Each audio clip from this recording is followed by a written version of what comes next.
Dr. Huebner, Natural Transplants. Did you know that where you live will affect how much you would pay for a hair transplant? Natural Transplants and Cherry have teamed up to do a 2026 evaluation of how much a hair transplant costs in the US. And we've found that $7,000 to $15,000 is generally the range in the United States. The cost of a hair transplant depends on several factors, whether or not you're getting FUT versus FUE, the number of grafts.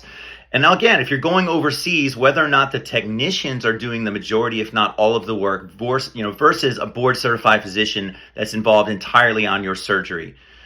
Sometimes you get what you pay for, so you have to factor in all of these things when making a decision. I always say that patients should never have to compromise the quality of their result based on where they live or based on their financial abilities.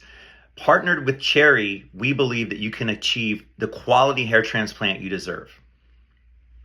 To remove some of the traditional financial barriers, we offer travel incentives for those that need to come in and have their surgery done. So this will help a lot of people in their financial decision. This is a big decision.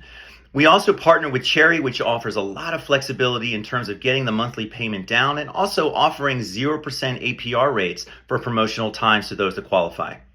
Your zip code should not limit you to have a world-class surgery. Click below in our bio to see the 2026 report from Cherry and hope to see you soon. Please call us for any questions. Take the first step to better hair. Visit us at naturaltransplants.com.